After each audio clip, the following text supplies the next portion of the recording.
Está sentado ya en este estudio, como es el diputado Carlos Heller. Carlos, ¿cómo estás? Buenas noches. ¿Qué tal? Buenas noches. Tenés todas las bolillas hoy. Sí, sí. Yo diría que, por ejemplo, tomando el tema de las autopartes, Sí. es un caso típico de sustitución de importaciones. Tiene un montón de efectos. Porque Argentina tiene capacidad instalada ociosa en la industria autopartista, Sí. e importa una enorme cantidad. Los autos llamados de fabricación nacional tienen más de la mitad de las piezas importadas. Por lo tanto, mirá si hay para sustituir importaciones y ahorrar divisas.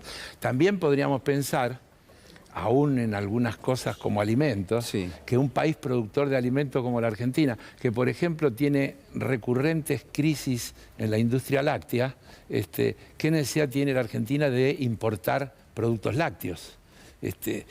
En un programa donde Sí. vos tenés que transitar por un camino de salir de esa restricción externa, tenés que establecer prioridades. Y esa también es una prioridad. Quiero decir que en el presupuesto que el Ejecutivo mandó al Congreso y la oposición rechazó, estaba estimado para este año 2022 Sí. un superávit de comercio exterior superior a los 10.000 millones de dólares, con un crecimiento importante de las importaciones, necesario para darle sustentabilidad al previsible crecimiento que también el proyecto de presupuesto planteaba. Quiero decir que estamos conociendo cada vez más cerca los datos del año pasado, esos datos que ya van confirmando que la Argentina creció un 10 o un poquito más el PBI, y les quiero decir, hablando de pronósticos, consultoras, etcétera, que el Banco Mundial decía que la Argentina iba a crecer 4,7. El Fondo Monetario decía algo parecido y la Argentina creció 10. El doble. Les quiero decir que ayer el Fondo Monetario Corrigió, ¿no? corrigió al alza el 2022 para Argentina, en un escenario donde marcó bajas generalizadas en la mayoría de los países. Incluso a América Latina le da un decrecimiento de las proyecciones y en particular a Argentina le marca un crecimiento. Entonces, lo que Argentina tiene, primero, a los que dicen que no hay plan, ese es el plan. Todo eso es el plan. Está lleno de, hay qué es un referentes plan? de la oposición política, pero también empresarios. ¿Pero qué es un plan? Un plan es cuánto vas a crecer, Sí. cuál va a ser la situación fiscal, cómo vas a distribuir. ¿Cómo vas a distribuir? Si querés, yo te leo lo que dice la CEPAL. Mirá, tengo un trabajo fresquito respecto del tema de la región y los comentarios que dice. Todos saben lo que es la CEPAL, Comisión Económica para la América Latina, un organismo de Naciones Unidas. Es crucial aumentar los niveles de recaudación y mejorar la estructura tributaria para dar sostenibilidad fiscal a una trayectoria creciente de demanda de gasto. No dice que hay que achicar el gasto, dice que hay que aumentar el gasto. Sí, para que aumente la recaudación. Y aumentar la recaudación. Y es largo, no quiero abusar, habla de progresividad, de impuesto a las grandes rentas, etcétera, etcétera, como el camino que hay. Ese es el plan. Carlos, ellos no les sí. gusta. A los muchachos... Pero vos qué decís, que la oposición política lo que quiere es su plan. Esto Obvio. Tiene otro plan. Es exactamente. Mira, yo ya lo viví cuando en el 2010 también nos dejaron sin número y no se aprobó el presupuesto. Sí. Yo estaba en la comisión de presupuesto, no era el presidente, pero la integraba, y la discusión fue la misma que ahora. Ellos decían, no, este presupuesto no se puede aprobar. El que ellos querían aprobar era otro proyecto de país, el proyecto de país que ellos tienen en mente y por el que ellos se mueven. Y ahora pasó exactamente lo mismo. Cuando ellos dicen no hay plan, cuando ellos dicen todo esto está dibujado, yo el otro día le mostraba a un colega de ustedes, si vos tomás los datos del 2021, excepto en el tema de la inflación, en todas las otras cosas la economía funcionó mejor que lo que estaba en el presupuesto que habíamos aprobado un año antes. En crecimiento, en situación fiscal, en tipo de cambio, etcétera, etcétera, etcétera. Podemos hablar largo rato. Vos decís que no había razón para que no lo aprobasen En absoluto, no. Y mucho menos decir que era un dibujo. Y mucho menos decir lo que decían. Ahora, claro que la Argentina se encuentra con un gravísimo problema, que es el que nos dejaron ellos, con el plan de ellos. con el plan que endeudó a la Argentina de la manera irresponsable que lo endeudó para financiar fuga de capitales.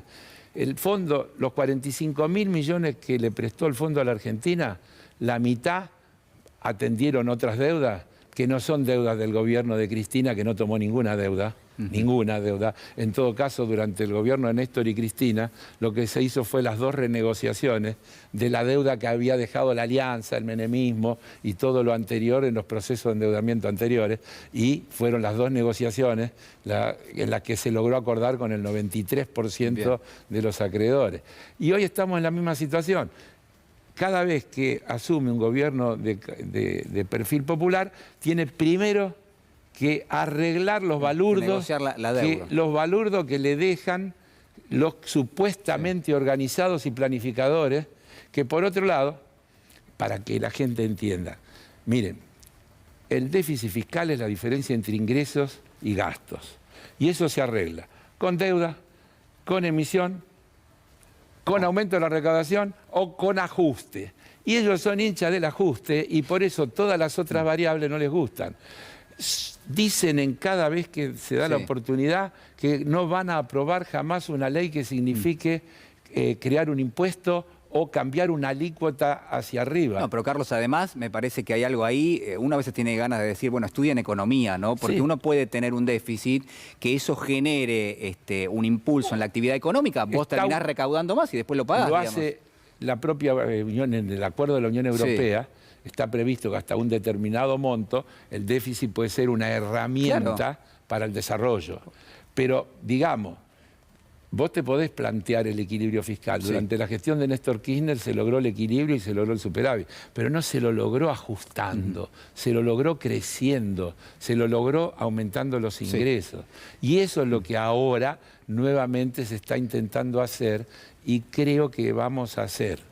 Pues tenemos muchas preguntas. Sofía y Andrés, buenas noches, ¿cómo están? Buenas noches, ¿qué tal? ¿Cómo va? Carlos, le pregunto porque viene insistiendo, ¿no? Bueno, hay que aumentar impuestos o hay que incorporar nuevos impuestos y usted fue uno de los impulsores del impuesto a las grandes fortunas. Aporte solidario. Del aporte solidario, ahí va, que fue por única vez. Teniendo en cuenta este escenario, ¿hay posibilidad de volver a discutir un nuevo impuesto por única vez, pero por el año 2022, por ejemplo?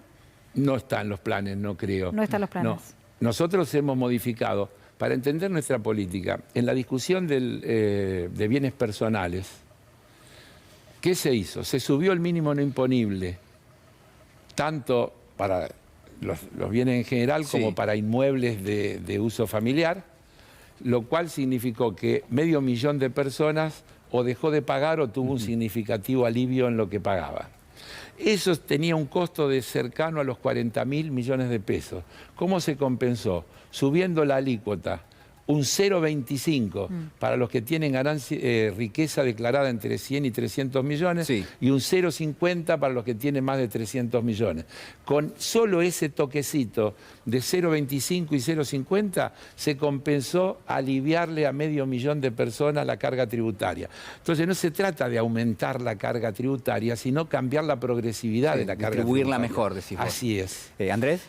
Curiosamente, la deuda que recién usted muy bien contaba que la dejó la oposición, ¿no? Que hasta hace poco también fue gobierno, va a tener que ser aprobada si es que se llega a un acuerdo en el Congreso de la Nación por los mismos que la tomaron. ¿Cuál cree que va a ser la postura de esa oposición que también rechazó el proyecto de presupuesto en ese sentido?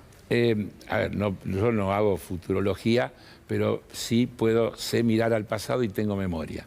Cuando tratamos en el Parlamento el proyecto que mandó el Poder Ejecutivo, por el cual el propio Poder Ejecutivo, digamos, se ataba las manos y decía cualquier endeudamiento, refinanciación que se haga de deuda en moneda extranjera con organismos multilaterales requiere la aprobación del Congreso. Se logró, después de un largo debate, una amplia mayoría, pero allí, por ejemplo, uno de los referentes económicos de la oposición, quien fue presidente de la Comisión de Presupuesto antes que yo, es decir, durante los años de la gestión de Macri, el diputado Laspina, dijo que ellos no iban a acompañar a ningún acuerdo que la Argentina impulsara porque no coincidían con la propuesta económica que el gobierno tiene. Tienen otra propuesta. Después lo adornan, lo dibujan, pero el fondo, la verdadera cuestión es que ellos quieren otro modelo de país. Tenemos modelos que no tienen puntos de coincidencia. Yo sé que es más lindo hablar de consenso, cómo no podemos ponernos de acuerdo, pero no nos podemos poner de acuerdo cuando uno quiere ir para allá y el otro quiere ir para allá. Cuando usted tiene que discutir con una persona que le dice yo quiero que desaparezca el Estado, como dicen algunos de los libertarios, o en general ellos queremos un Estado mínimo, ¿cómo te pones de acuerdo? Nosotros queremos más Estado, Estado eficiente, pero Estado presente, Estado que administre, que defienda los intereses de la mayoría de la ciudadanía, un Estado que garantice la prestación de servicios públicos esenciales. Ustedes estaban hablando recién del litio.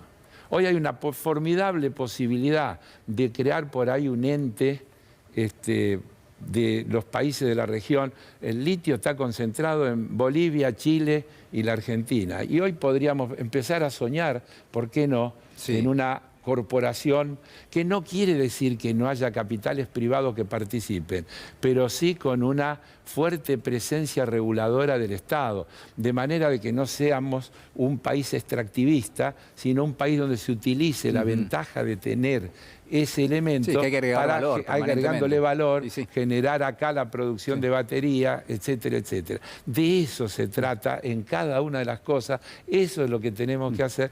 Y la verdad que este gobierno vino a hacer eso para recomponer lo que pasó en los 4 años anteriores y se encontró con la pandemia sanitaria. Yo siempre vine hablando de las dos pandemias. Julián sabe que hay una pandemia sanitaria y hay una pandemia neoliberal. Tenemos ya una economía que ha vuelto a los valores pre-pandemia sanitaria. Nos falta todavía recuperar todo el daño que nos hizo la pandemia neoliberal, que no es poco. Ahora, Carlos, perdón, hablaba, y en función de la pregunta de Andrés sobre el escenario en el Congreso de la Nación, usted menciona a los libertarios, no quieren Estado, tiene a Juntos por el Cambio, que está más alineado con el discurso del Fondo Monetario Internacional y reclamar un plan económico porque el que hay, claramente, como usted decía, no les gusta. Y por otro lado tiene a la izquierda, que la izquierda propone directamente no pagar. ¿Con quién buscar consensos entonces para lograr esta aprobación? Yo creo que la Argentina tiene que hacer lo que está haciendo, que es negociar con firmeza. Primero, porque no tendríamos que tener esta deuda, porque esto es inexplicable e inaceptable. Entonces, no la tendríamos que tener. Pero ahora, ya sentados frente al Fondo Monetario, ya la tenemos hoy. Y discutiendo hoy, lo que nosotros tenemos que mantenernos muy firmes y no conceder en ningún caso, es que el arreglo al que se pueda llegar sea sobre la base del ajuste. El acuerdo tiene que ser sobre la base del tiempo.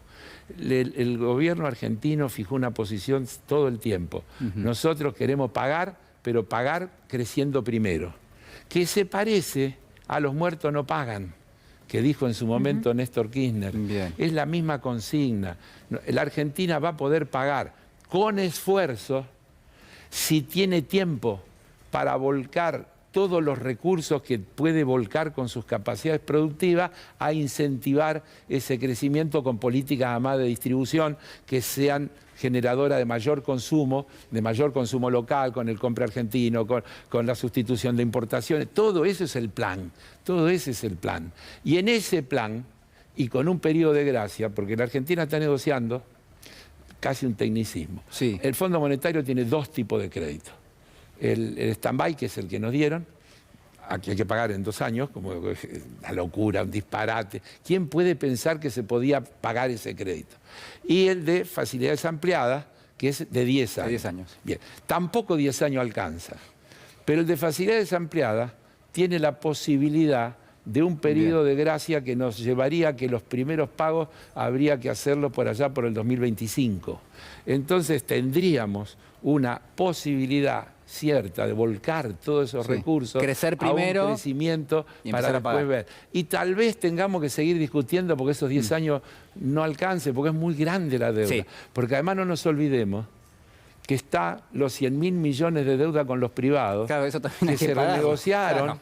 que se patearon para adelante, que se logró una quita de intereses, pero que también es parte de la herencia que dejaron y que también es parte de la fenomenal fuga que propiciaron. Bueno, clarísima la definición del señor Carlos Heller. Carlos, te agradezco muchísimo. Sabemos que tenés otros compromisos, así Gracias que a te ustedes. liberamos en este momento. Muy interesantes las definiciones. Muchísimas gracias. Muchísimas gracias. El Chao. señor Carlos Heller, diputado de la Nación, y